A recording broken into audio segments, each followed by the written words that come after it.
Jon Snow had never known a silence so heavy. The clamor of battle still clung to the air outside the gatehouse of Castle Black. The distant clang of steel being gathered, the ragged panting of men and women scraped raw by the night. But within the wooden hall the quiet settled like freshly fallen snow. It covered every sound save the muted crack of torches, dulled every thought save the one that beat behind Jon's eyes. She lives. Ygritte lay upon a pallet beside the long table where the watch doled out stews on less harried evenings. Someone, he thought it had been Dolorous Ed, had produced a half-clean feather mattress and a mound of furs to lift her from the stone floor. Satin's careful stitching closed the hole the arrow had torn through her flank. The raw red around the wound spoke of fever yet to come, but the arrowhead had missed the lung and the liver both. Jon could scarcely credit the mercy of it. He remembered kneeling in the snow, the copper tang of her blood bright on his tongue as he pressed a gloved hand against the wound and prayed to gods he barely believed in. He remembered Thorn's voice barking orders, the rush of shadows along the wall's heights, the sudden clatter when a wildling spear struck the gate beside his head, and then somehow she had been in his arms, and he was running, as though mere speed might outrun death itself. Now she slept. Sweat purled on her brow, and her breath whistled softly each time she exhaled. But the rise and fall of her chest kept its rhythm. Jon watched that rhythm as a drowning man watches the surface of a lake for the first ripple of rescue. He had ruined the stitches twice already, leaning too close, hand trembling, daring not to touch her yet unable to hold still. Ed had ushered him back each time with that familiar look, half mockery, half pity, and whispered that if the girl died it would not be from lack of stitches but from a fever Jon's fretting could only worsen. Jon sat on a bench, fingers knotted together hard enough that the nail beds blanched, and forced himself to breathe with her. In out, in out. Behind him, men of the Night's Watch moved with the cautious quiet of brothers who knew their Lord Commander's heart lay on that pallet. Newly sworn boys scraped dried gore from their mail. Grizzled rangers stitched rents in black cloaks. Somewhere a kettle whistled. Ghost padded in, sniffed at Ygritte's furs, and settled by her feet with a low whine, crimson eyes never straying far from her face. Hours passed. Jon marked them not by the bells rung high atop the wall but by the soft changes in Ygritte's breathing. When the whistle deepened and the color in her cheeks warmed from pallid stone to pale rose, he exhaled a silent prayer. He thought, foolishly, of the pool in the hot spring cavern far beneath the wall, the place he had first given himself to her, and imagined its warm waters cradling her now. He wondered if she dreamed of that cavern, or of the sky above the frostfangs, or of the taste of strawberries she'd never known until he'd described them to her.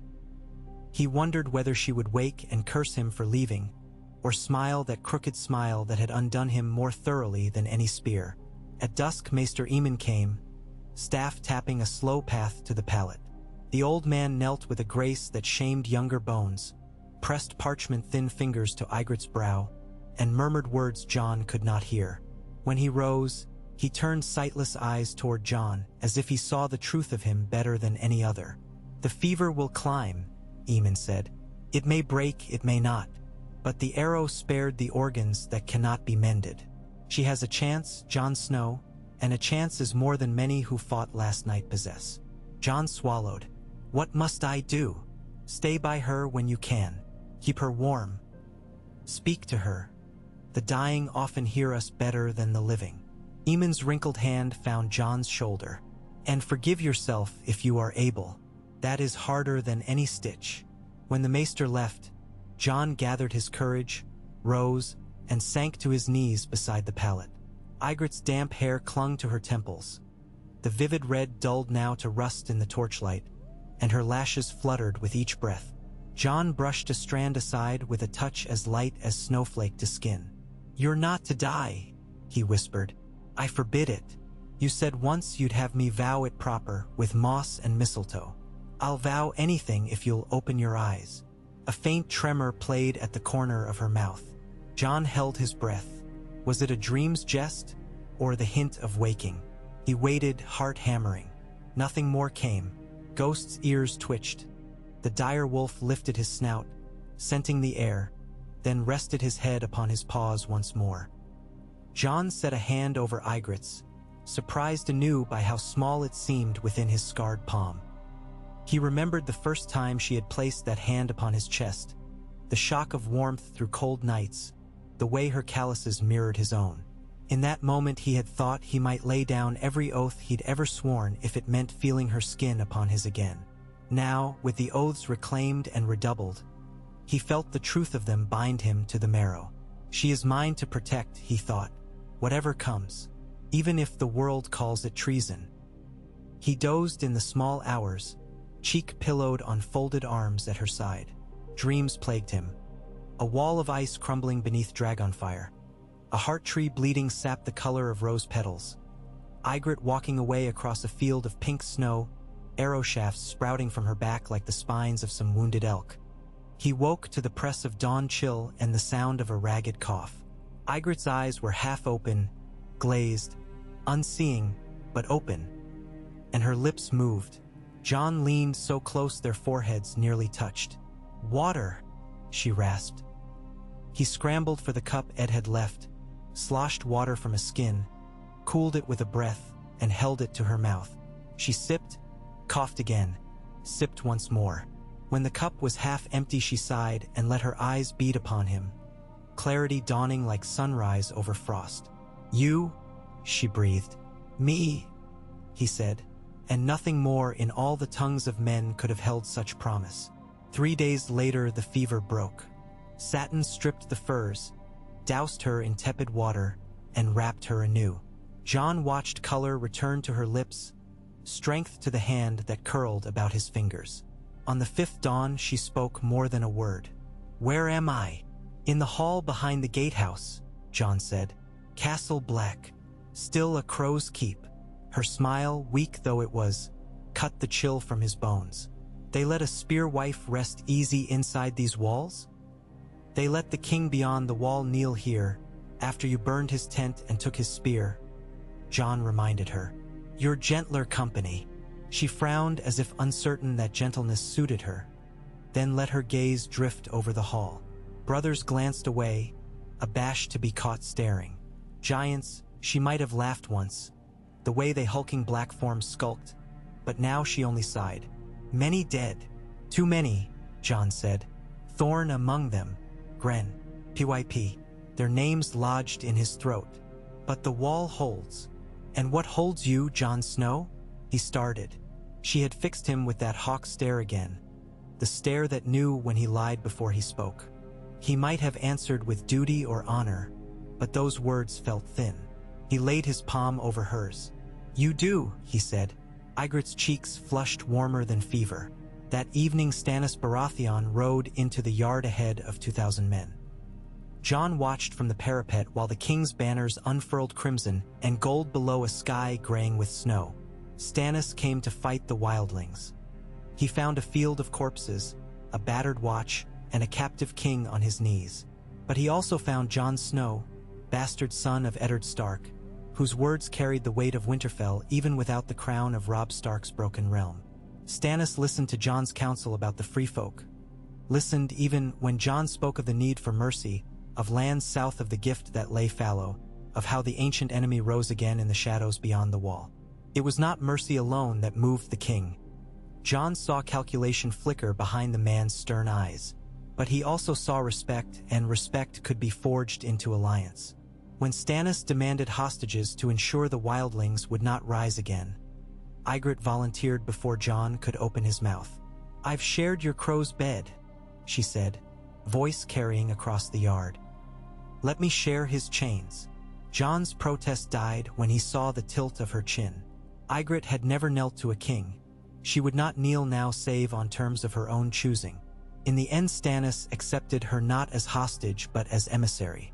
She would treat with Tormund Giantsbane, now commander of 10,000 ragged survivors camped a league north, and plead the case for surrender. Jon rode with her, Ghost loping at their heels, Davos Seaworth beside them to bear royal seal and witness both. The meeting with Tormund lasted through a night of hard talk, of ale and tears and songs croaked for the dead. Jon watched Ygritte stand before the giant of a man who had once teased her for betting a crow, and he saw how grief and hope warred in Tormund's eyes. In the gray dawn, the big man clasped Ygritte's arm till she winced and growled. "If the lass says these kneelers will give my people food and land, I'll stake my beard on it. But God's help em if it's lies." So it was done. Tormund's host crossed south of the wall under the banners of a king they'd never met, and Stannis granted them the abandoned villages that dotted the gift. The watch grumbled, farmers farther south grumbled louder, but winter's wind muttered louder still, and the promise of fresh axes and strong backs to man the wall quieted many tongues. Weeks bled into months. Ygritte healed slowly. She walked the yards with a staff at first, then without. With every step she took, Jon felt as though the ice within him melted. Snow fell heavy that autumn. They stacked it in drifts taller than ghost by the armory doors. Yet laughter echoed, too. The sound of free folk children chasing flurries, of builders teaching wildling men to lay new stone. The wall no longer marked the edge of a truth. It became a bridge between broken peoples clinging to the warmth of fires they shared. In the gift villages Ygritte found her calling. She moved among thatched longhouses as though she had built them herself, settling quarrels over hunted elk, deciding where fences would run. When two spearwives fought over a man rumored to have charmed them both with songs, Ygritte made him sing before the hearth until the women agreed neither wanted him after all. When bitter wind raised the barley fields, she organized teams to salvage grain before frost set in. News of her judgments reached the wall on the backs of ravens and on traitors' tongues. The flame-haired crow lover who spoke plain and fair and feared no chief nor soldier. Some named her the Spear Witch, others the Hearth Mother. But to the free folk, leadership was earned, never inherited, and more than once Jon heard them murmur Queen as he passed. It frightened him, that word, not because it echoed through lonely corridors once reserved for old songs of stark kings, but because he felt how naturally it fitted her shoulders. Ygritte had never worn a crown, yet she carried herself with the gravity of mountains. She knew hardship better than any lady of Winterfell, knew rage and tenderness in equal turn. Jon found in her reflection the leader he feared he must become and the man he feared he might cease to be. One night, high in the Lord Commander's chambers, he spoke the fear aloud. Snow rattled at the shutters, and the hearth's embers painted amber lines across the furs where they lay tangled. "I am sworn to the watch," Jon said, eyes lost in the fire. "Even if the free folk name you their queen, what place is there for me at your side?" Ygritte propped herself on an elbow. "A place you'll carve or I will. You always carve paths where none belong." She traced the pale scars on his chest with a stubborn finger. "There's holes in your vows you could ride a mammoth through. Rangers wed in secret, lordlings buy pardons with coin. Your watch needs a bridge to us and I need a bridge to them. You're that bridge. And when the old men on the wall spit and cry out Oathbreaker, Leching spit, they'll run out of spittle before you run out of honor." She kissed the hollow of his throat. "You're mine, Jon Snow. If I must be queen, you'll be my sword." He laughed, surprised at the ease in it, and gathered her close. Outside, Ghost howled at a rising moon. The sound did not speak of cages or chains. It spoke of pack and promise. The summons from Winterfell came in late moonrise of the first full winter moon. A raven, white as hoarfrost, bore a letter sealed in black wax. The sigil was a flayed man, Bolton. Jon broke the seal knowing the stench of treachery would waft from the folds. The letter was penned in a hand too neat for Ramsay Snow, yet Jon felt the bastard smile in every curling line. "Lord Commander Snow, I write to inform you that my beloved father, Warden of the North, has taken to wife a certain girl of wildling birth, captured whilst raiding near the Barrowlands.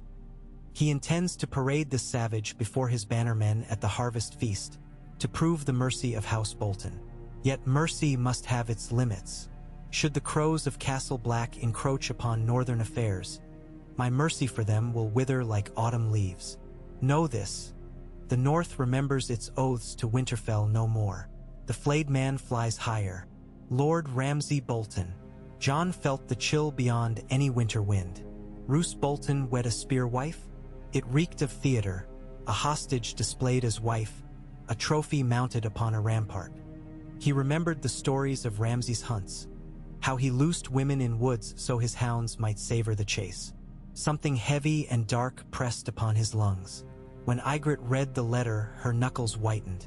If this Bolton thinks to leash one of mine, he means to goad us, Jon said. If we march south, he claims provocation. Yet he saw the spark in her eyes, the same spark that had flashed when arrow notched to bowstring and she'd taken the wind with laughter at the Skirling Pass. And if we do not, he wins still. Some games you win by breaking the board. Ygritte crumpled the letter. Tormund's men owe me fealty of a sort. Half will follow me to Winterfell and dance on flayed skins. Jon thought of the night's watch, half-starved, half-frozen, stretched thin along a wall that groaned with gathering others. He thought of the pact forged by Stannis, of the southern lords who would seize any excuse to condemn crows and wildlings both. But he also thought of Sansa and Arya, Bran and Rickon. Names whispered in silence, fates unknown. Winterfell was theirs by right. Bolton held it with blood. When Stannis heard of the letter, his jaw clenched so tight Jon feared the bones might crack. I will have Bolton's head, the king vowed. And if your spear wife rallies her folk, let them come. I have need of men who fear no snowdrift. Yet the true army rose not from Stannis's ranks, nor from the Watch, nor even from the free folk. It rose from the villages of the Gift where wildlings and Northmen had tilled together. Farmers who had lost kin to Boltons, crofters whose barns had burned beneath Ramsay's torch, women who remembered Robb Stark's victory songs. They came bearing boar spears and fire-hardened staves. They came because a red-haired woman walked among them and spoke plain of justice. Not vengeance, justice. She had bled for their children, sung over their graves, taught them that kings mattered less than the hearths they defended. They called her the flame of the Gift now. When at last they marched, the dragonglass dawn revealed a host that no herald had ever sung. Free folk clad in scavenged mail beside watch recruits in crowblack, farmers in patched cloaks bearing shields painted with crude direwolves. At their head rode Ygritte on a shaggy Garin, cloak of mottled fox upon her shoulders, a crown of simple woven ash upon her brow. Beside her rode Jon, Longclaw at his hip, the white direwolf prowling silent as sin beneath. No horn announced their coming. Snowflakes whirled as if some great pillow were torn in the sky, muffling the tramp of boots. Yet when the army crested the ridge overlooking Winterfell, 1,000 throats roared as one. It was not war cry alone. It was affirmation, it was belonging, it was the sound of dead winter waking to new fire. Bolton banners shivered. Ramsay's hounds bayed. Arrows hissed down, torching the snow. But no fear took Ygritte's face. She raised her ash crown high and cried words that rolled like thunder across the frozen fields. Northmen, free folk, your homes lie chained behind flayed skins. Burn the chains, break the man who forged them. Still mid still. Jon remembered little of the charge. Only the weight of Longclaw, the echo of Ghost's snarl, the glimpse of Ygritte loosing arrow after arrow from horseback, her hair a banner unto itself. When the gates splintered, when the inner yard became a whirlwind of blood and mud, Jon fought toward the great hall, knowing Ramsay would hide behind stone. He found the bastard at the top of the Wailing Tower, crossbow aimed at a form trussed to a post. A girl in torn hides, eyes swollen yet alive. Another step, bastard of Ned, and I loose, Ramsay hissed. Jon took that step. Ramsay loosed. The bolt flew wide, Ghost stormed in, and Bolton's steel met Stark's steel. When it was done, Ramsay Bolton's body lay broken on the courtyard flags, hounds whimpering where they knelt to a new master. The girl was not Ygritte's kin. She was spear wife of the Hornfoot, taken in summer raids. Yet she tore the flayed man's sigil from the rampart and spat upon it. Ygritte clasped her, murmured oaths in the old tongue, and cut the ropes from wrists rubbed raw. The spear wife wept, and men who had never known her name wept with her. With dawn's light, the victors gathered beneath the heart tree in the Godswood. Snow weighed heavy on every branch, yet the red leaves fluttered like tongues in a quiet breath of wind. John stood before the face carved by the first Stark to bend knee 1,000 years gone and remembered his father's voice speaking of duty. Then Ygritte stepped beside him, and he felt how duty could be chosen as well as born. Tormund's booming laugh broke the hush. No king sits Winterfell now, no Stark with crown. He planted his axe in the snow. Yet the north is no field for flayed men. It needs hearth and heart. I say the Spearwife rules fairer than any kneeler I've met. I say we hail her queen. Murmurs spread like thaw through ice. Some of Stannis's southern bannermen muttered, but his own voice silenced them. The Iron Throne will not recognize a wildling queen, he declared. But the Iron Throne does not till these fields. If the North would name her thus, I will not gainsay it, so long as the Night's Watch remains neutral and the wall guarded. Jon's brothers bowed heads. They knew neutrality was a veil easily lifted, but they also saw the hope in farmers' eyes, the gratitude in children's smiles. And hope, in times such as these, was worth more than crowns. Ser Davos produced a circlet wrought of snow-white weirwood, carved with the faces of direwolf and mammoth entwined. He offered it to Ygritte. She looked to Jon. He met her gaze and saw not flames of the free folk nor Lady Stark reborn, only Ygritte, the girl who had once said he knew nothing while teaching him everything. He knelt at her feet, heartsick and joyous in the same beat, and said, "My queen!" She took the circlet, placed it not upon her head but upon his, and laughed in that wild, free way that made the old gods seem young again. "You're the one who knows more than you admit," she said, and only then crowned herself. They called her Queen of Snow and Flame, and under her rule the gift greened even beneath winter's pall. She ruled from Winterfell beside Jon, who resigned the Lord Command to Ed Tollet's reluctant care and became Sword of the North. Neither king nor lord, but something new. Their court was no court at all. Spearwives sat equal with Karstark and Manderly. Giants supped at tables where Umber and Glover debated harvest tithes. Children of the Watch drilled wildling boys under banners sewn by girls from Mole's Town. Ravens flew south bearing treaties that spoke of unity against the true enemy that marched in silent legions of ice. And in quiet hours, by hearths that burned with weirwood logs or in frost-silvered courtyards beneath aurora skies, Ygritte and Jon remembered the cavern springs and the songs of far valleys. They quarreled, fiercely at times, for a queen and her sword cannot always agree, but their quarrels ended in laughter, in new oaths spoken in tongues no book had penned. War still loomed beyond the wall. The Night King's shadow lengthened. Yet the North no longer waited for doom like sheep penned by fear. It stood, spear to shield, behind a queen who had once scorned the word and a man who had once scorned himself. Together they forged a realm not of castles and crowns, but of hearths shared by the living against the long night. And in every hall, from the shivering sea to the shadow of Skagos, the story was told of how the flame-haired girl who had loved a crow rose from death's door to claim a crown of ash and snow. How love, wielded like a sword, carved new paths where none belonged. The night was long. The tale had only just begun. Snow fell in lazy skeins that winter, veiling Winterfell's ramparts with a hush that seemed almost tender. Fires crackled in every hearth, yet beyond layered stone the wind keened like something grieving, and the courtyard torches guttered blue at their tips as night's true cold settled in. No horn summoned council. Still the lords and spearwives gathered beneath the rafters of the great hall, drawn by rumor of a letter that had fluttered in on raven wings at dusk. Ygritte sat the high seat, though high was a poor word for the ancient oaken chair she had dragged down from the dais and placed upon the rush-strewn floor so every voice might meet her eye. A simple circlet of weirwood roots rested upon her hair. Snowmelt beaded on her fox-fur cloak. Jon stood just behind her right shoulder, Longclaw belted but loose in its scabbard, as though the blade might leap free at the echo of malice. The letter lay open on the table. Wax cracked where Ygritte's knuckles had clenched it, yet the words remained. White ink upon black parchment, the hand precise, almost beautiful. To her Grace Ygritte, who styles herself Queen in the North, I offer you peace.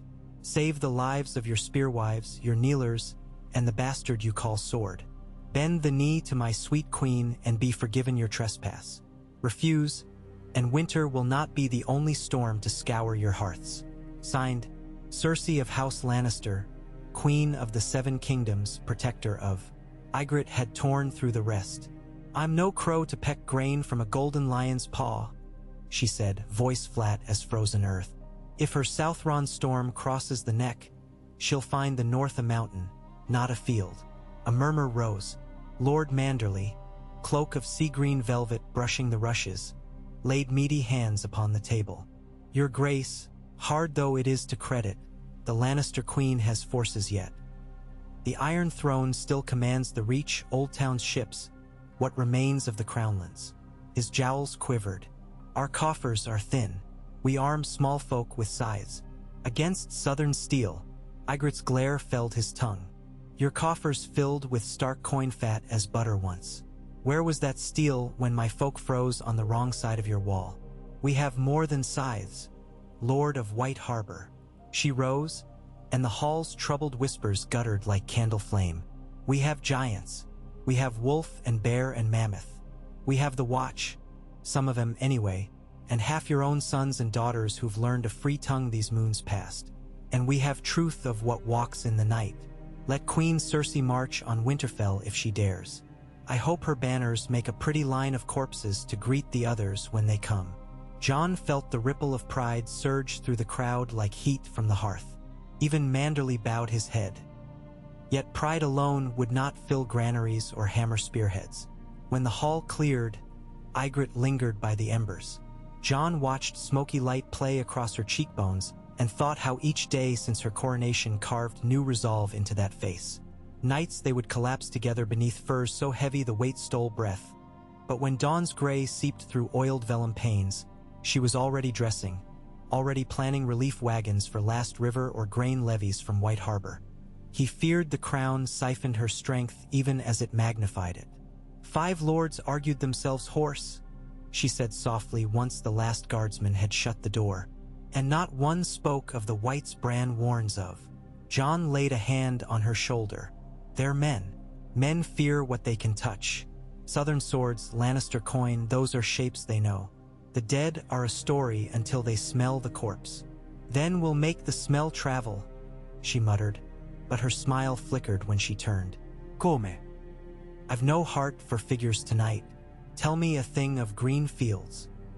He thought of his mother's stories, no, of his sister's laughter chasing summer through Wintertown, but what spilled from his lips was the memory of a morning far beyond the wall. Sky pale as milk as sun climbed, pine needles jeweled with melt, Ygritte arching up from deerskin blankets to squint at him. She had laughed then, a sound that turned the whole Frostfangs warm. As he spoke, her eyes softened, the weirwood crown a halo around untamed hair. They drifted to their bedchamber, a tower cell stripped of finery save a single direwolf tapestry, because Ygritte disdained silks that did not keep the cold out. Ghost sprawled before the hearth, muzzle on paws. When Jon knelt to scratch behind the wolf's ear, crimson eyes slid half-closed, rumbling content. Beyond the arrow slit, aurora lights rippled across the heavens, ribbons of green and violet that seemed to dance at some silent music only the gods could hear. Later, when Ygritte slept, Jon rose, wrapped in a black wool mantle, and padded along the corridor to the rookery stair. Old habit drew him to those heights when worry gnawed. The crows muttered in their cages, feathers rustling like dry leaves. From the platform he could see fires winking across the courtyard where free folk and Northmen shared watch. The warmth of their alliance glimmered small indeed against the vast dark stretching beyond the walls. A shadow stirred atop the rampart.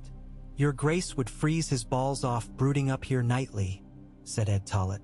The new Lord Commander hunched in his sable cloak like a miser over coin.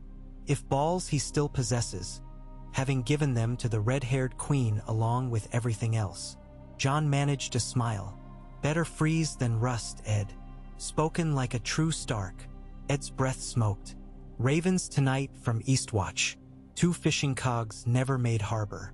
One found adrift, crew vanished. Nets torn as if by hooks of ice." He shivered. Winter stories walk on deck boards now. Jon gripped the granite crenel. "The walkers draw nearer. Near enough they do our fishing?" Ed asked, but his jest rang hollow in the wind. I'll send a ranging at first light if you order it. Do it. Take Ser Allard and 10 of the Queen's Guard. It snorted. Queen's Guard, he says. Loon kissed by wildfire. We have 5 lads can barely keep lances upright, and a free folk girl who claims a bear for sire.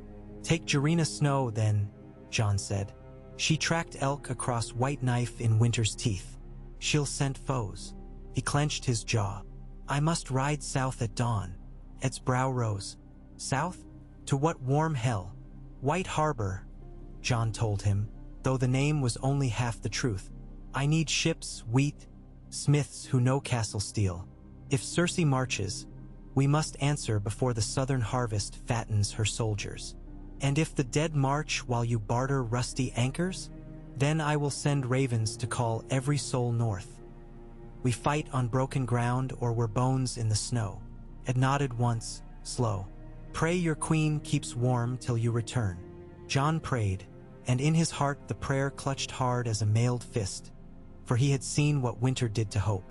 Ygritte watched the gates of Winterfell yawn wide as John rode out at dawn, flurries spiraling around his party until dark cloaks merged with whiteness. He looked back only once, raising a gloved fist in farewell. She answered with 2 fingers to her lips, a whistle that carried down the yard, and Ghost threw back his head in answering howl. Then the riders were lost beyond the first line of barrow mounds, and the hush came down like a heavy pelt. The hush did not last. Maester Tyala, young for the chain, plucked from Old Town the day Eamon died, brought scrolls by the armful. Tallies of oats, requests for lumber, grievances between spearwives and crofters who quarreled over trapping rights. Ygritte stamped each with the direwolf Van Weirwood seal she had adopted. Yet her mind skated away from furrows and board length. Every breath tasted of waiting. At dusk she prowled the outer wall. Giants built her a tower's height above the courtyard. Their deep voices filtered up in the old tongue, trading jokes while stacking quarried blocks with bare hands. One named Dormuck winked an eye the size of a tankard and boomed, "Little queen climb down, join game of bones?" "Another night," she called. "Save your wages against summer's ale." A laugh like drumbeats chased her. Atop the battlements she found Melisandre cloaked in a gown of midnight velvet, the glow of her ruby pendant the only warmth in the world. The Red Woman gazed north, red hair loosed about her shoulders, as if the clouds themselves unfolded around her. "Does your glass show aught?" Ygritte asked. "It shows flames, always flames." The priestess did not turn. "In them I saw a shadow wearing a crown of snow, and a sword crowned with flame that was no flame." She stroked the pendant. "I saw a woman of ash walking where white winds howl.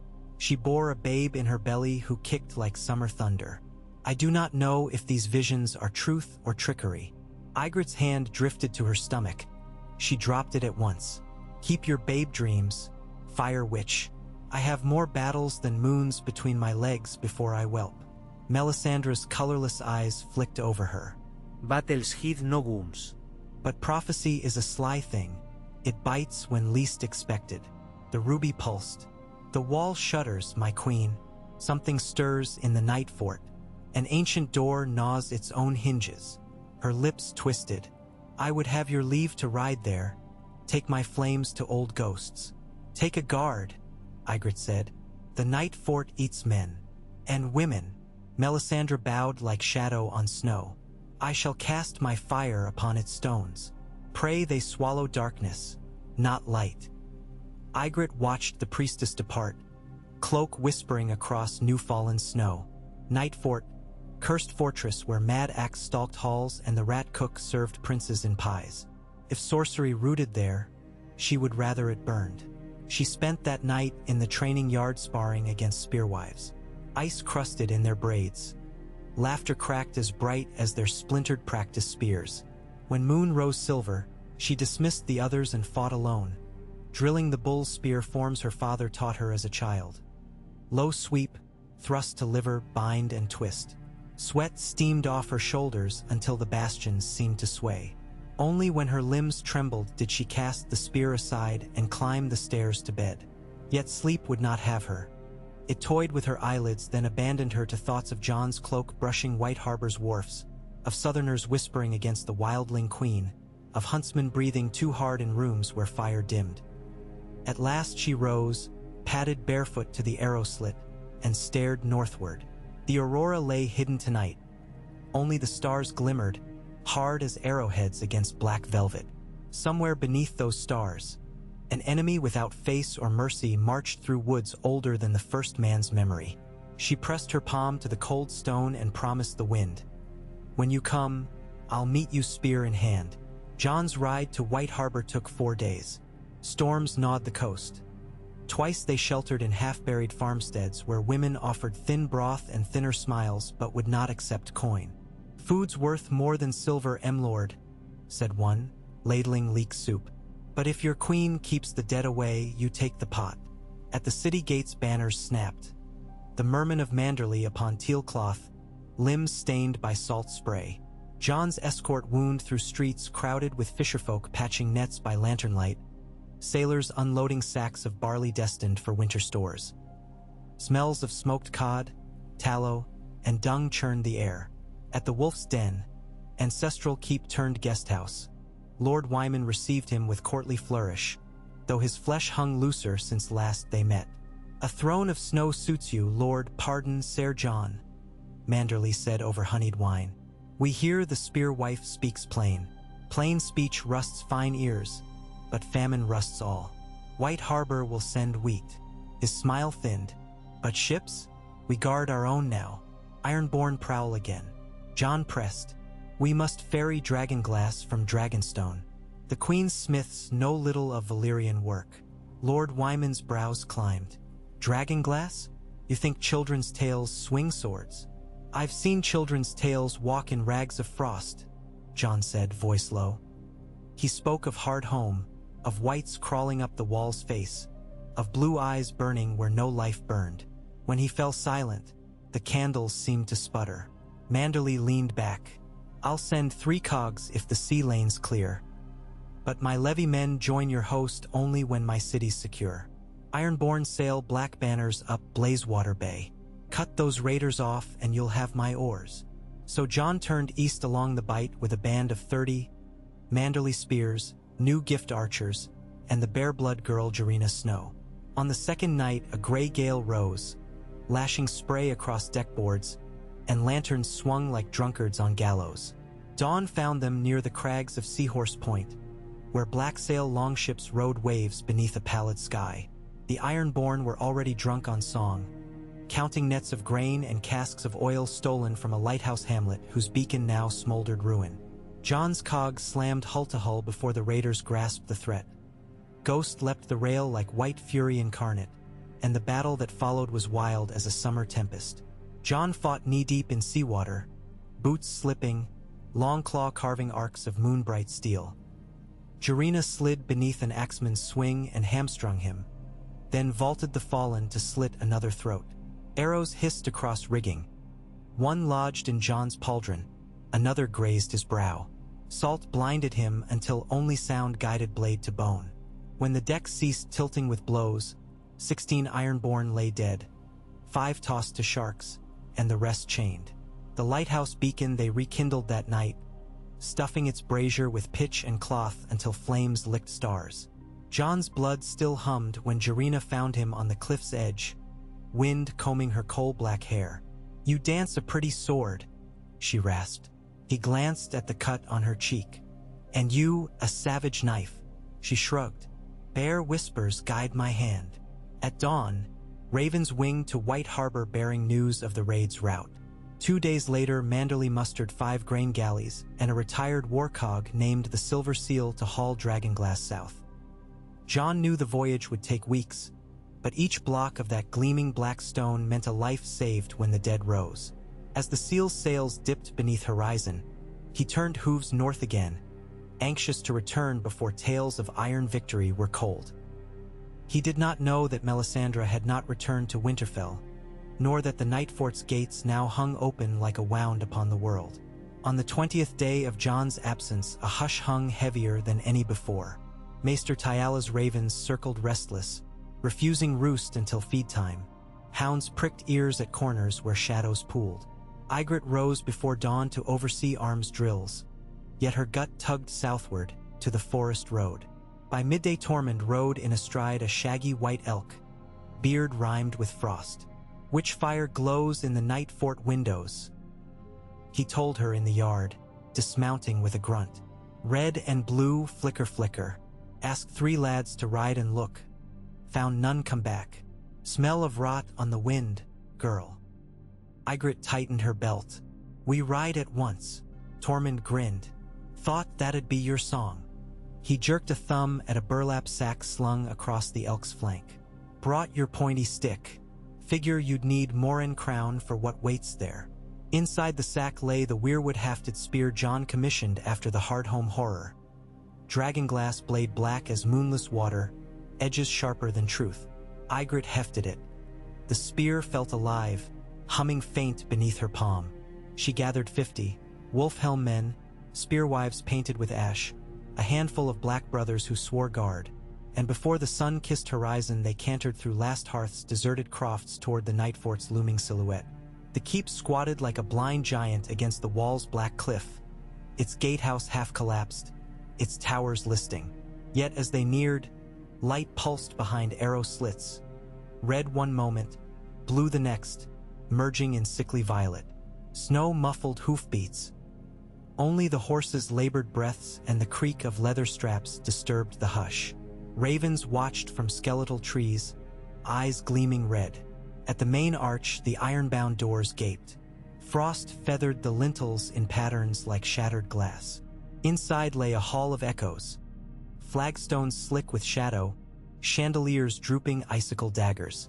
They advanced in 3 columns, torches throwing gold across mold-limbed walls. Twice they passed piles of armor still clasped tight around nothing. Shells where men had once stood guard. The air reeked of something old and dead yet restless. In the kitchens they found Melisandre. She knelt before the great hearth, scarlet gown riven to the waist, blood spattering pale skin like rubies fallen. Her ruby pendant glowed an angry crimson, bathing the room in pulse like a beating heart. Before her smoldered a fire black blue at its core, burning wood that neither crackled nor consumed. "Leave this place," she hissed without turning. "The shadows are not yours." Ygritte strode forward. "Stand, Witch." Melisandre rose. Behind her, the black-blue fire heaved and formed a shape almost human. Eyes of pale sapphire, mouth parted in silent scream. A wave of cold flooded the hall, frosting torches mid-flame until they guttered green. Spears jabbed into defensive circles. "What devilry?" growled Tormund. "The door," whispered Melisandre. "Black magic carved it, old as the wall. Someone opened it from within, and torments crawled forth." Ygritte lowered her spear tip to the frost-slick floor. "Close it." Melisandre's smile was anguish. "To shut such a wound, a sacrifice is needed." "No more burning girls," Ygritte snapped. "Not a girl, a queen. Fire to seal ice." Melisandre's eyes pleaded and condemned in the same breath. "You carry the spark within." Spears leveled at the priestess. The black-blue shape behind her stretched taloned fingers toward Ygritte, eyes hollow wells of night. The hall shook. Ygritte felt fear trace her spine but stepped anyway, dragonglass spear cutting air. "I'm done kneeling. If a door needs closing, I'll jam a spear through its heart." She lunged. The blade bit the shape. Shards of hoarfrost exploded. A wail, threnody of winter storm, tore the silence. Yet cold surged up the haft, numbing her grip. She stabbed again, screaming defiance. Torches burst alive, red light clashing blue. Spearwives rushed to ring her. Melisandre chanted in a tongue of fire, ruby blazing as bright as dawn. The shape ripped like cloth. Behind it a rift gaped, an aperture of swirling snow and blackness. Ygritte drove the spear into the heart of that darkness as if nailing shut a coffin lid. Heat and chill collided. Steam erupted, scalding flesh. She felt skin fissure on her palm, smelled seared leather, yet pushed deeper until shaft met ice and the dragonglass blade sheared through something solid. The rift shrieked once, a sound that cracked roof beams, then imploded. Wind whooshed inward, torches snuffed. Velvet night reclaimed the hall. Silence. Ygritte dropped to one knee, spear but clanging stone. Pain roared in her hand. She saw flesh blistered, blood seeping between fingers. But the hall lay dark, door gone. Only faint phosphor gleamed from ruined hearth. Melisandre sank, exhausted, pendant a glittering ember. It is done, she whispered. For now. Tormund's laugh trembled. Would have liked more for now and less heart-freezing doom. He clapped Ygritte's unhurt shoulder. You broke the thing's spine, little queen. Ygritte hissed as he jostled her. Spine'll mend. The wall may not. She turned to the priestess. What crawled out? An echo, Melisandre said. A memory of the great other's will. The wall is more than stone. It is ward and wound alike. Someone probes for cracks. Ygritte rose, gripping the spear though her palm wept blood. Then we fill cracks with steel, flame, and bone. Burn this fort to rubble. Let no echo find mouth again. They torched the night fort at dawn. Pitch soaked centuries-old beams. Flames leapt skyward. Snow hissed, stones cracked like thunder. Towers sagged into smoldering heaps until the castle became a pyre visible halfway down the King's Road. Ash drifted for leagues, mingling with snowflakes until sky bore gray confetti of defeat and warning. When Ygritte's party returned to Winterfell, Raven Cry carried ahead of them. Jon Snow had reached Castle Serwyn, marching north with Manderly's first wheat wagons and 2 companies of spearmen. But joy fluttered weak against the frost in her blood. She walked the battlements alone that night, hands swathed in ointment and linen, and listened to the hush. No lights flickered in distant forts now. The night fort's ashes still rode the wind. Yet somewhere beyond the treeline, far beyond roads and keeps, an enemy watched with eyes like stars fallen into deep water. Jon entered Winterfell 2 days later to trumpets of relief. Snowdrifts parted for wagons laden with sacks of golden grain. Sailors escorted casks of salt fish up the ramp. But his gaze sought only the courtyard steps, where Ygritte waited, spear but planted, linen bandage stark against fox fur. He dropped reins and crossed the yard in strides. What fool's tale burned your hand? He demanded, though his voice cracked into worry. Only fought a shadow, she replied, kissing him hard enough to thaw his lips. When they parted, her smile slipped. The wall trembles, Jon. Fire closed the night fort once, but more cracks will come. He glanced toward the north gate. Then we patch them with dragon glass and courage. And children, she murmured. The witch sees babe kicks in my belly. Shock stilled him. Is it true? She placed his hand atop bandaged one, the 2 clasped between spear haft and heart.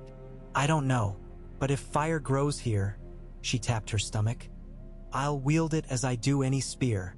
For a heartbeat he heard only his own pulse, echoed in the warmth beneath her cloak. Fear threaded with wonder twisted through him, forming something fierce. He kissed her brow. Then our son or daughter will know a world where living stand together, free and sworn alike. Ygritte's laugh trembled like new grass in spring. A hard world, but ours. Together they turned to face the courtyard where free folk unpacked grain beside Northmen in doublets of Manderly teal and umber red-brown. Steel rang from the yard as builders hammered dragonglass spearheads, sparks spitting like fireflies. Above, the wolf banner and the weirwood crown snapped side by side, threads weaving a story new as dawn. Winter pressed its cold breath over ramparts, but hearths burned bright. In the shadows beyond those fires an army of death massed, yet life answered with song, with grain, with children quickening unseen.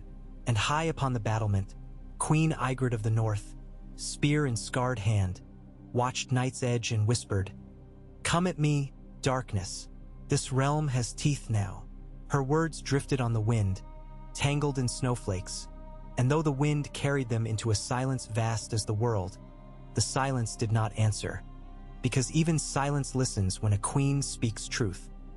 Dawn slanted through the arrow slits in pale jade shafts, bright enough to paint the frost on the chamber walls, yet too thin to banish the night's lingering chill. Jon and Ygritte sat on the furs that made their council's only luxury, a low table between them strewn with the clutter of war. Chipped wax seals, ink-splattered parchment, a half-unrolled map of the King's Road dotted with carved elk and dire wolf tokens. Outside, Winterfell's morning bells tolled thrice, summoning kitchen hands and stable lads, but the castle stirred sluggishly. Each day the cold bled a heartbeat more from the walls. Ygritte's bandaged palm flexed as she reached for a carved mammoth, the gesture a wince half-hidden. "If Lord Serwyn fields 80 men," she murmured, "and Karstark double, that strings a shield wall 2 horses' lengths longer than last winter's gate line. We set M here." The mammoth nudged a charcoal line scrawled just north of Moat Cailin. "And if Lannister banners roll past the neck, they meet Tusk first." Jon watched the stiff set of her shoulders. "Serwyn's levy marches at half strength," he warned. "Plague took 20 in the last fortnight. Then double their barley. A warm belly lifts spears." She tapped the map again. "Manderley's wheat should feed the wall garrison, aye? It will if it arrives before the bite freezes," Jon answered. "Lord Wyman swears by his badge, but the seal must skirt Kraken country. If Euron hears of grain for wildlings..." Ygritte snorted soft. "Let him. A Kraken bleeds same as crow." Her fire drew him close despite the table's scatter. He caught her bandaged wrist, thumb brushing the edge of charred flesh. "Does it pain you?" "Only when fools fuss." She pulled free, but not harshly, and reached for the map again. Spears at Moat Cailin, shields on the Horseway, bows behind marsh dikes. The neck will choke red long before golden lions taste northern snow.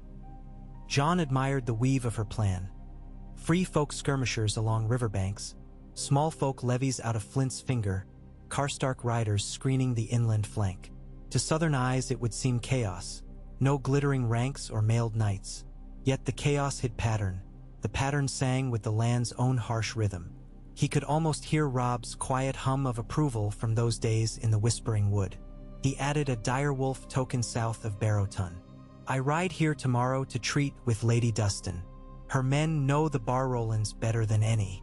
If she won't join, she must at least promise not to bleed our rear."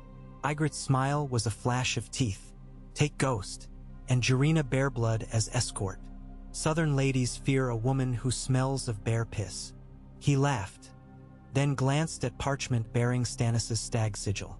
The king's curt demand that Ygritte present herself at Castle Black within the moon for formal acknowledgement lay unanswered.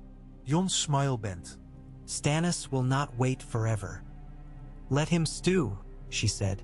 "The walkers wait for no banners." She folded the map, hands steady despite the bandage. "When long night lifts, if I still breathe, I'll kneel or spit as I please." Jon rose, circling to rest his hands on her shoulders. Heat pulsed beneath the foxfur, the steady drum of life. "You breathe. Our child breathes." Her head tipped back, copper curls brushing his forearm. "If the witch's dream proves true." In her eyes lingered doubt, but behind it, fear and wonder beyond measure. "I'll meet a babe when spear and shield cannot fall from my hands. We will forge a realm where shields may rest," Jon said. Her gaze softened. Then a knock rapped the door thrice. Satin entered, face pinched above a tray of oatcakes and boiled eggs. "Your graces," he said, performing the slightest bow. The Night's Watch bow, not a courtier's flourish. "Queen's morning meal." Ygritte scooped an oatcake, tore it in half, and pressed the larger piece to Jon's palm. "Eat, Sword of the North. Riding south on an empty belly offends every god I know." The stable yard bustled by midday. Ravens fluttered from the rookery with rolled missives for Last Hearth, Bear Island, Torrens Square. Smiths hammered dragonglass daggers, the sharp clink carrying across yards stacked with split pine. Jon's destrier, Shadow, stamped while a squire cinched saddle straps. Ghost paced nearby, crimson eyes raking the bustle. Jarina stood beside a rangy Garen, bearskin cloak slung over boiled leather brigandine. She stretched, joints popping. "Knifing Lady Dustin sounds more fun than jaw flap," she muttered, adjusting a gutting knife at her belt. "Conversation first," Jon said. Knives only if she gifts us treachery. Knives then, Jarina interpreted with a grin. A shout rose at the gatehouse.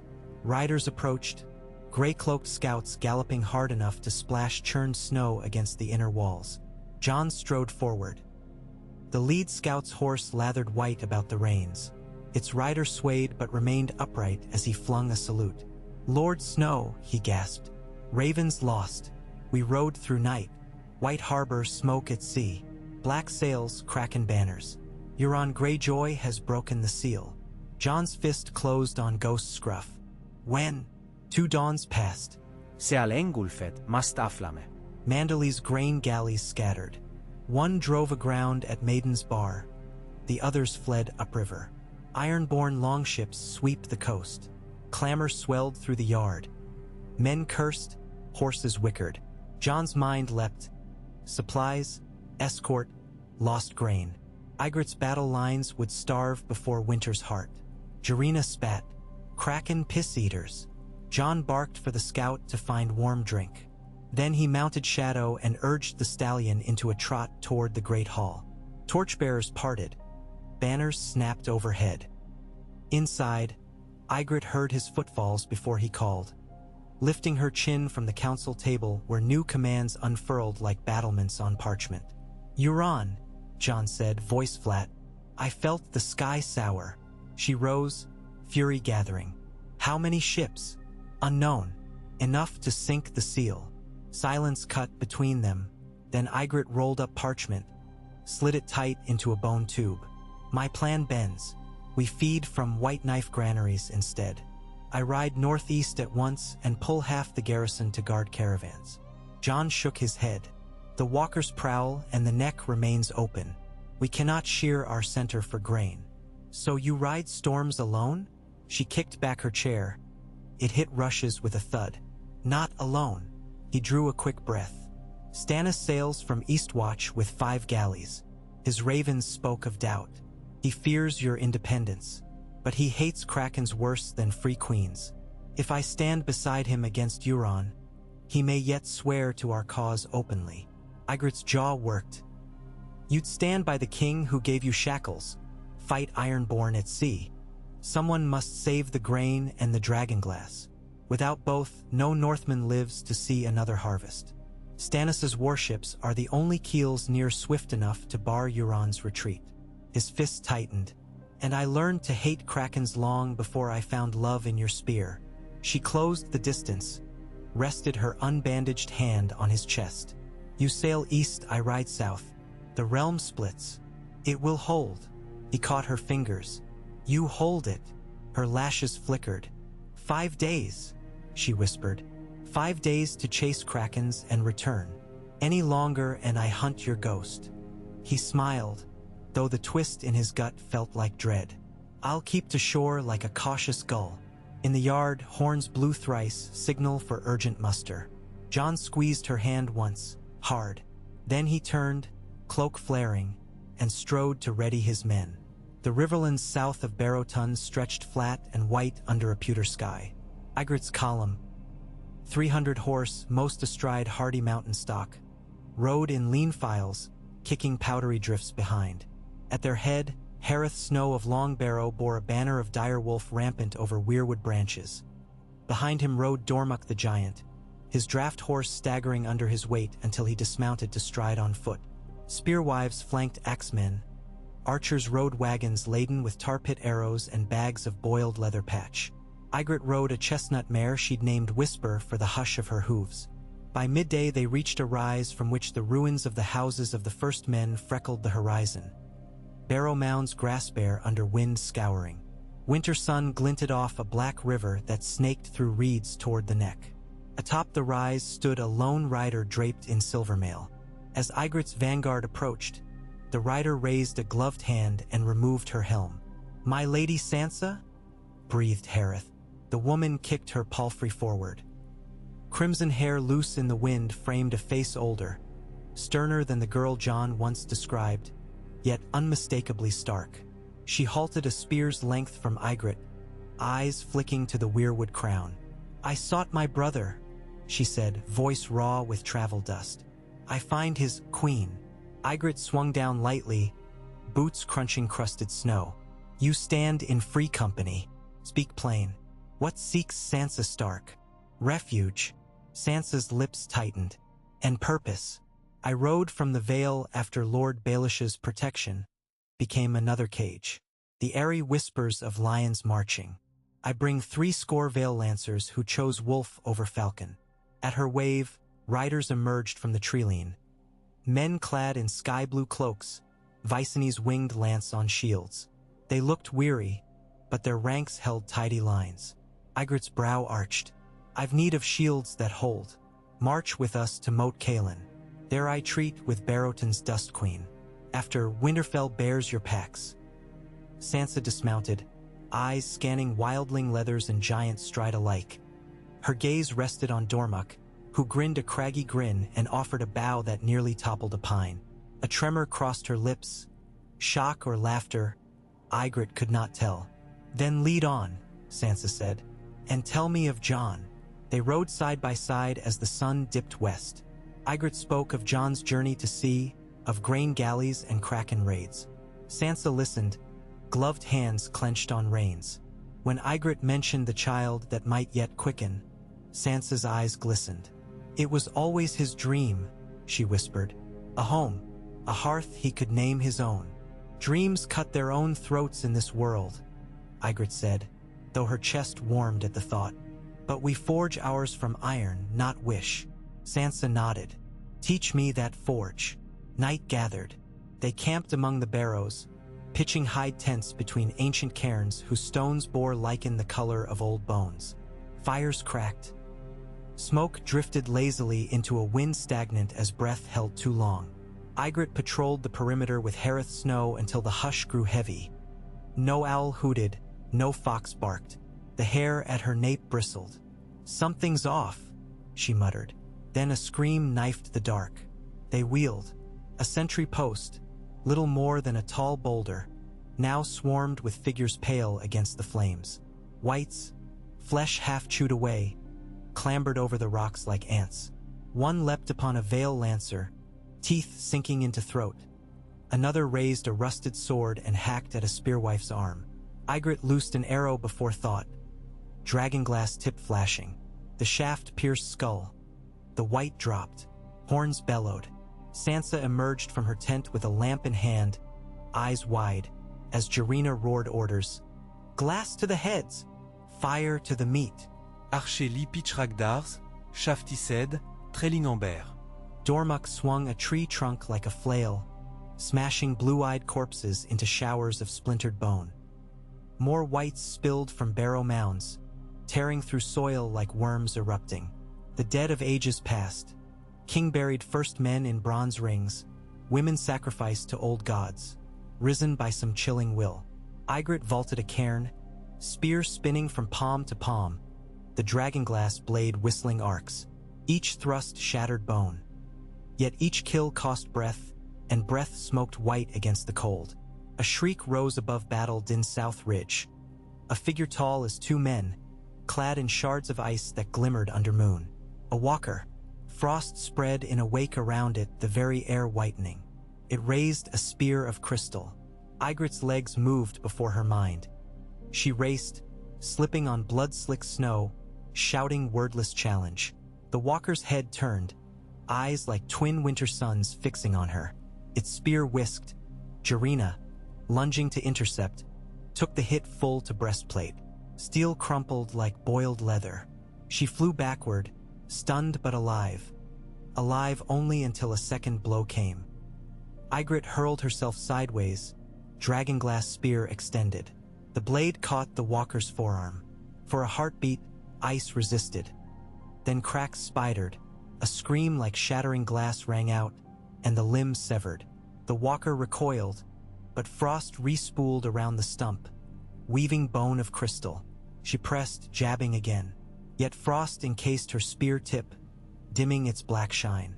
The walker thrust low. She parried, felt numbness crawl along her fingers where spear haft kissed ice.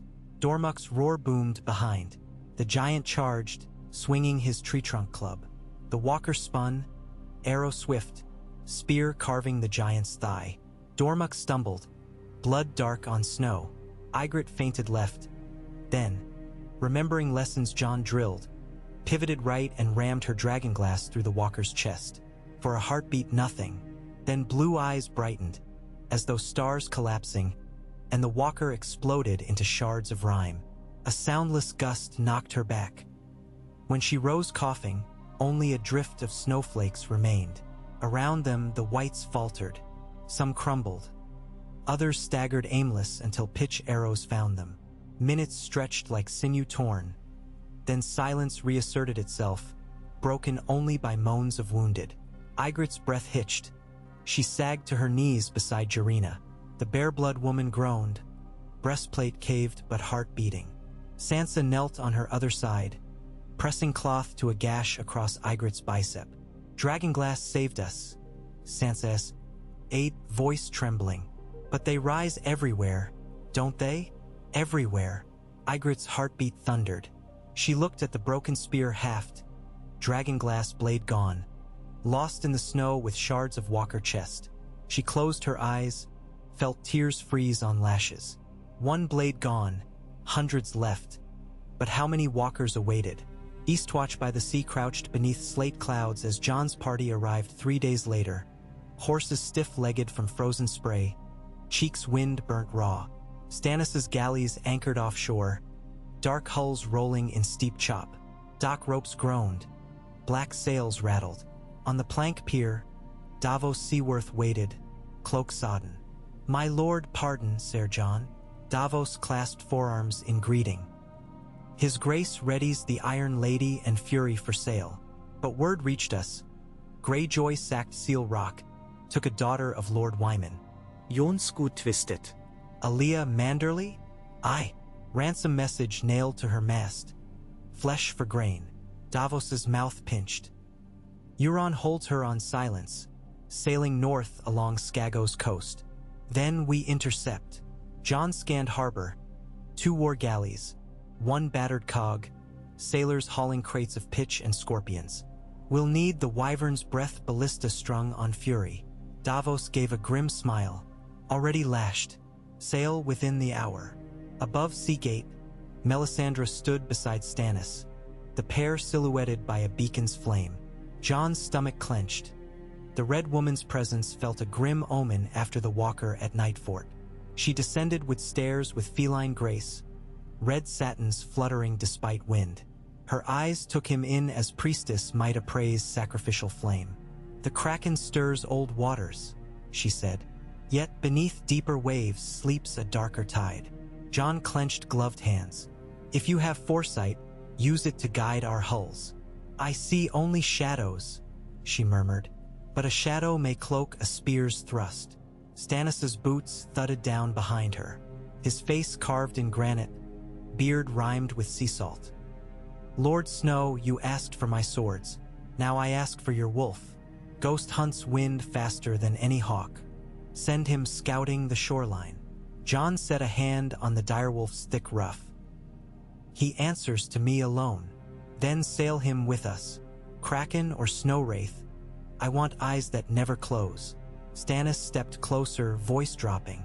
"And if the beast Euron holds seeks to parley with flame or blood, let the wolf's teeth close first." Jon met the king's stare, measuring severity against necessity. Ghost whined low but leaned into his calf, as if to accept command. "He'll stand at the prow," Jon said. "And if silence draws near, Euron will learn the taste of northern fangs." Silence slid through mist like a hungry dream. Her black hull bore shields nailed with drowned man sigils. Bone wind chimes clacked under her yards. On her forecastle, Euron Greyjoy lounged upon a driftwood throne, one hand twirling a sapphire-inlaid eye patch, the other threading a strand of red hair between fingers. Alia Manderly's hair, still attached to her scalp. She knelt beside him, bound at wrists, but head high. "Sing," Euron commanded.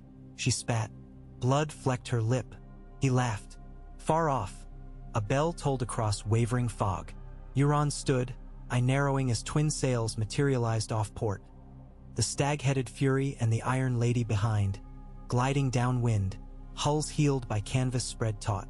Euron sniffed spray. So Stannis sends a flea-bit wolf. He signaled his helmsman. Silence pivoted, oars extending like spider legs. Her ram prowled a course for Fury. On Fury's forecastle, Jon braced behind Scorpion Ballista while Davos steered. Ghost crouched, hackles high, lips peeled.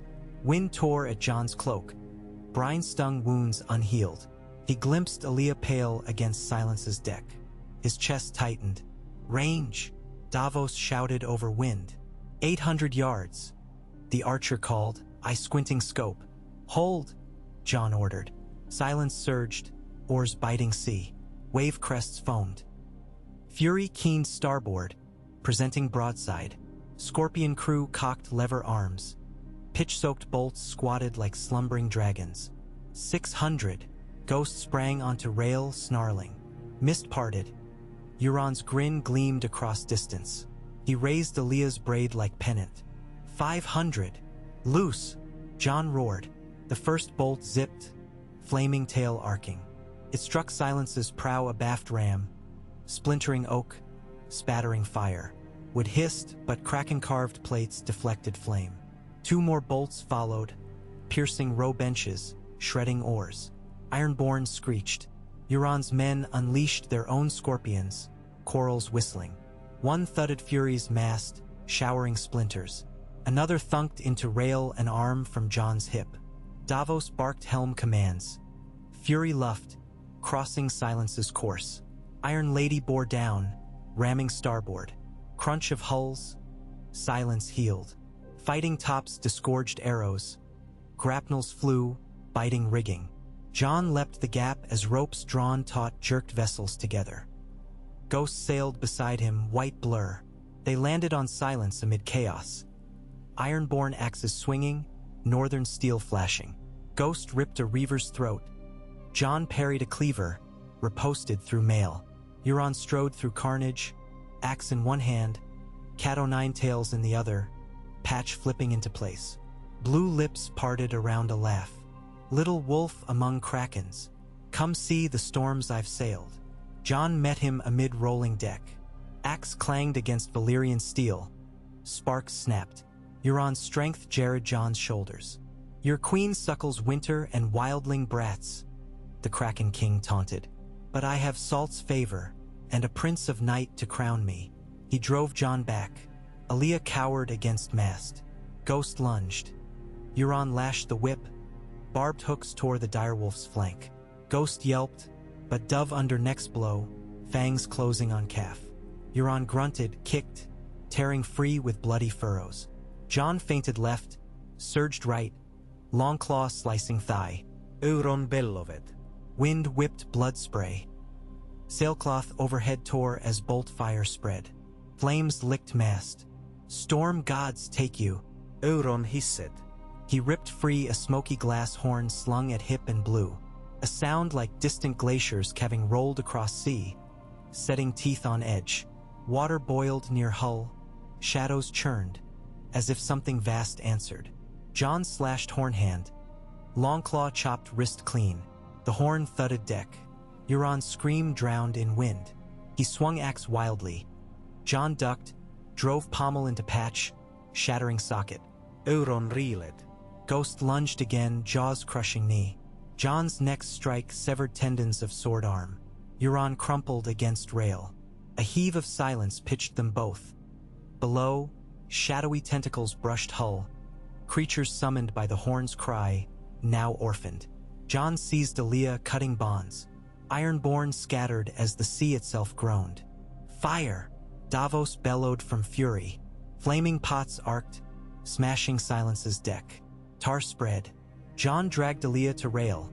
Fury's boarding net unfurled. They crossed as fire whooshed behind. Euron clawed rail, charred with smoking. His laugh carried even as mast cracked and sea swallowed him. Fury sheared clear minutes before Silence's hull exploded. Tar store igniting, blowing ghostly green flames skyward. Tentacles writhed, then sank. Ash rained on sodden decks. Aaliyah shivered but stood. Jon pressed cloak over her shoulders. Ghost limped, but tail thumped against Jon's greaves. Davos clasped Jon's arm. Stannis will sing of this, the Onion Knight said. Let him, Jon muttered. His gaze lingered where silence, not ship, floated. Snow blurred horizon as Ygritte's battered host limped across Manderbridge into the Gift. 20 wounded road sled litters, Jarina among them, chest patched with boiled leather plates riveted anew. Giant Dormuck's thigh wrapped thick with linen. Yet he refused more than a walking stick of ash. Sansa kept pace. Cloak soaked in white ichor turned black. On the far bank, free folk children cheered, tossing pine branches as garlands. Ygritte managed a grin. Every mile south, forests thickened. Winter rasped softer here, yet the air thrummed with tension. At Winterfell, ravens circled above the rookery like storm. Maester Tayala met them in courtyard. News spilled. Jon's victory, Euron drowned, Silent Horn lost. But also the giant kin of Skagos reported an ice tide creeping along eastern cliffs, dead rising from sea. And rangers from Shadow Tower vanished. Torches found still burning at watchposts. Ygritte absorbed each blow, back straight as spear's haft. When Tayala mentioned Dragonglass Forge complete at Wintertown, her lips twitched. Then we arm every babe who can lift a shiv. That night she stood on rampart where once she watched Jon ride out. Sansa joined her, gazing north. I imagined home smelling of bread, Sansa said. Instead it reeks of war. Var Beeks hottest Brit, Ygritte replied. Eat, and you may live to taste cakes again. Sansa's smile held both longing and steel. If you will it, my queen. Below, torches traced restless patrols. Farther, woods brooded. Ygritte's gaze drifted to sky. Clouds churned like dying embers. No stars. She thought of Jon cutting through flame-lit decks, of walker shards in her palm, of child stirring maybe in womb. She whispered to Wind, hold him safe. Jon's fleet made White Harbor at twilight 6 days after silence sank. Fires hung still on broken wharfs, but Manderley banners flew. Kraken corpses nailed high. Lord Wyman received Aaliyah with tears and vows. Grain wagons rolled again, escorted by spearmen whose shields now bore snarling wolves beside silver mermen. Before dawn, Jon led riders north along King's Road. Ghost healed fast, though his limp lingered. He trotted ahead, snout testing wind. Frostbite Ridge lay white beneath half-moon when the wolf halted, hackles bristling. Snowbanks moved. Jon reined in. Shapes emerged. Night's Watch brothers staggering, faces gray. Frost-caked brows, eyes glazed blue. Back, Jon hissed, drawing long claw. But the foremost wight halted, jaw working. A croak escaped like ice-splitting bark. Lord Snow. Recognition jolted Jon. Ed. Dolorous Ed's corpse stepped forward, still wearing cloak of Lord Commander torn at shoulder. Blue flame eyes dimmed, flickered between winter and man. Lips cracked. Door breached. Shadow Tower. He convulsed. Blue brightened. His sword lifted. Jon's breath caught. He raised Longclaw, yet memory of Ed's dry humor, his steadfast watch beside the fire, stalled the strike. Forgive me, Jon whispered, and severed his friend's head with one sure blow. The other wights rushed. Jon's escort unleashed dragonglass bolts. Bodies fell like shattered puppets. When silence returned, snow soaked crimson under moon. Jon knelt beside Ed's headless form. Something brushed his boot. A scrap of parchment pinned beneath the cloak. He tugged it free. Letters scrawled in Ed's hand before death's grip. They fly on ice winds. He breathes shadow. Winterhold next. Jon folded the note, heart a stone. He rose face hard. Ride, he ordered. Tell Winterfell to ready sky fires. The Night King rides south. Winterfell's bells tolled midnight as Jon's company galloped through the gate. Hooves slithered on packed snow. Grooms rushed. Atop the hall steps Ygritte descended 3 at a stride, cloak whipping. He dismounted, breath clouds billowing. Sight of her eased a knot in his chest, but grave news weighed like chain.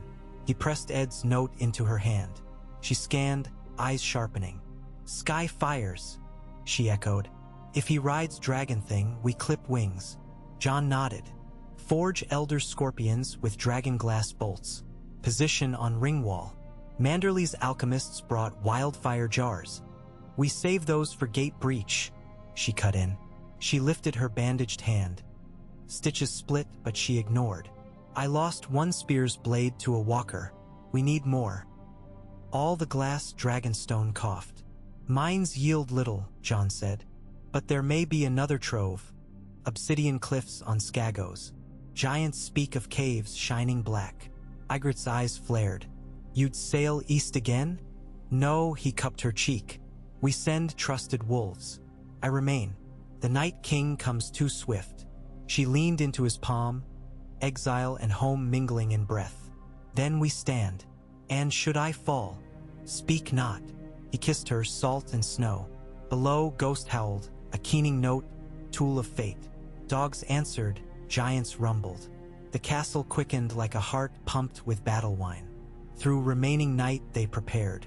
Smiths hammered scorpion arms to mount on towers. Archers lined battlements with tar pit buckets. Maester Tyala mixed wildfire jars under guard. One spark would eat half the keep. Sansa drilled veil lancers at courtyard, voices ringing steel steps in measured calls. Jarina, chest-bound with fresh steel ribs, trained spearwives to form rotating shield walls around dragonglass pikemen. At dawn, horizon glowed sickly emerald. Snowflakes drifted, each reflecting green, as though the sky itself bled wildfire. Horns on outer wall sounded once, distant thunder of wings. Jon and Ygritte climbed King's Tower platform. North, beyond Wolfswood, a mass approached, a blizzard stitched with shapes swooping. Dragon, no, dragons. Skulls glimmering cerulean beneath frosted hide. One vast, one lean. Undead Viserion led, but at his side flew a monstrosity wrought from stitched wyverns, ribs exposed, ridden by a walker general brandishing ice trident. Behind soared dozens of frost wights mounted on giant ravens, snow bears lumbering below. Jon inhaled shards of ice air. It begins. Ygritte hefted a fresh dragonglass spear. It ends. As the first ice flame roared, turning pine tops to glimmering crystal, Winterfell answered with fire. Catapults flinging wildfire pots, scorpions thumping bolts skyward. Green and blue collided. Explosions painted dawn in nightmare hues. Giant Dormuck manned a scorpion on rampart, roaring each time a bolt embedded undead flesh. Ghost led a pack of wolves through postern gate, circling white bears, striking at hamstrings. Jon stood beside Ygritte on tower, shouting orders down tubes. Rotate south wall, re-aim for angle. Blue fire struck battlement, stone melted, men shrieked, yet scorpions recocked. Sansa kept criers moving food to lines.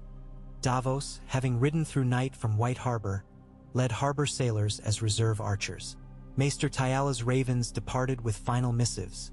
If Winterfell fell, realm must know. Above, Viserion banked into range. Ygritte planted feet, hefted spear. Jon raised Longclaw in salute, memory of old ally in flesh turned enemy. Ice blue throat swelled. Ygritte waited pulse beats that hammered like war drums. Now! Jon roared. She hurled. Spear shrieked skyward, trailing ember sparks. It met ice flame in midair, shattering into obsidian hail that rained firefly sparks. Yet one shard, broad as blade, punched rib seam. Viserion screamed, banked. Icy blood misted down. The walker's dragon veered to protect, but scorpion bolts pierced wing. Undead hide tore. Cheers rose, hope flickered. But below, the walkers advanced across moat like silent avalanche, freezing water into road. Shadows wearing crowns of frost. Jon descended, Ygritte beside him, to join shield wall at gate. Snow-stung eyes, wind howled. He looked at her, breath ragged. For the babe, she said. For the realm, he answered. They stepped into line. The first walker reached the burning trench, frost paving flames. Dragonglass pikes dipped. Spear points hissed, meeting ancient ice. Battle raged like thunder. How long they fought Jon never knew. moments stretched into eternities, severed by screams and crack of ice spear on steel. At one point, a frost-winged raven dove, claws out. Ygritte split its skull with war pick, herself thrown back but laughing. Dormuck bled from a dozen wounds, yet hauled scorpion bolts by the bundle to walls. Davos rallied sailors to man North Tower after garrison fell. Sansa rode the inner ward, plucking stray wights with crossbow, a blue-cloaked shadow. Evening loomed. Sun glimmered red through smoke. The dragons still harried walls. Ygritte lost second spear, but seized a fallen scorpion bolt tipped with dragonglass. Jon's arm bled from ice lance cut. Longclaw grew heavy. Then the Night King appeared atop corpse heap, frost crown jagged. He raised hands. A hush fell unnatural. The dead stirred. Whites shattered earlier knit limbs anew. Walker shards refroze into shape. Moans swelled like tide. Jon's heart collapsed into silence. All their effort undone in gesture. Ygritte's voice cut. He commands the gate. Take his head. The spell shatters. But Scorpion's empty, Jon said. She glanced at crippled Scorpion still mounted on tower ledge, arm half mangled by blue flame. A single bolt lay jammed in track. I'll draw him, she said, eyes flaring. Jon seized her elbow. No. We end this or feed night forever. She kissed him hard. Remember Hot Spring Cave? He tried to speak, but she had slipped free, sprinting across rubble. Snowflakes whirled. A pale glow outlined her copper hair. She leapt onto battlement debris and whistled, a wilder call. The Night King pivoted, tilt of head curious. She hurled curses in old tongue, brandished scorpion bolt like javelin. The Walker army stilled, as if wind dropped. Jon clambered to tower, ripped twisted brace off Scorpion. He wrenched the track, line sight to Night King's 60 yards. No rope to cock arm. He threw himself at lever, straining until muscles screamed. Click. He dropped bolt in groove, only a standard steelhead. Damn. He grabbed obsidian dagger from belt, hammered it against bolt tip using sword pommel, embedding black shard into iron. Rough fit, but sharp. Night King descended steps toward Ygritte, trident glinting dusk. Closer. Ygritte feinted, dodged a swing that sliced stone. She circled, lure. Jon exhaled, sighting a long ash shaft. Wind gusted ash. Ygritte stumbled. Faked? Night King raised trident overhead, gap under arm. Jon loosed. Bolt streaked, spinning, obsidian head whistling like falling star. It buried itself under Night King's upraised arm, lodging at ribs. Time held breath. Ygritte's shout cracked the hush. The Night King looked down as if puzzled. Blue eyes flickered. A roar, ice fracturing granite. Cracks skittered across crystal flesh from rib to crown. The Night King exploded in plume of frost. Trident clanged stone, inert shards falling like hail. Silence crashed, sucked air from lungs. Across battlefield whites collapsed, walkers melted, dragon screams ceased. Viserion, wings tattered, circled once then plunged beyond walls, body crumbling midair into drifting snow. Cheers rose brokenly. Jon slid to knees, shaking. Below, Ygritte stood amid hush, bolt shaft splinter at feet. She looked up, met his eyes and smiled. They burned corpses 3 nights, pyres gutting sky red. Snow beyond walls stayed white no longer.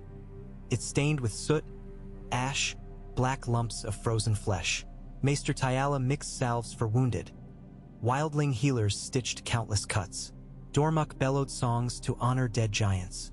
Sansa led prayers to gods old and new. On fourth dawn a hush settled unlike any before. Not dread, but peace. Sun rose gold, not green. Its warmth frail but real. Wind tasted of pine, not death.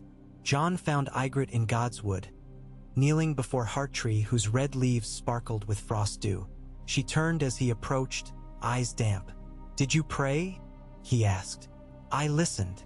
She pressed his palm to her belly. Under fur layers, a faint flutter danced. Jon's breath halted. "Life," she murmured. "Against night we plant seed." He kissed her, slow. When they parted, She laid weirwood circlet at roots. Crowns served its hour. He shook head. The realm still needs queen. It needs hearthkeepers, not thrones. She traced bark scars. Let children decide crowns. We'll teach them North song. He smiled, tears blurring Hearttree face. Then we keep hearths blazing. Together they walked the silent grove, hand in hand, footprints marring virgin snow. Above, a red leaf fell, landing between their steps, bridging prints. And though winter stretched yet long, the wind carried a scent John recognized from dreams of spring. Grass warmed by sun, mead fermenting in oaken casks, a babe's laughter rippling future horizons. He tightened his grip on Ygritte's fingers, and she squeezed back. Promise enough. Beyond the walls, ravens wheeled toward dawn.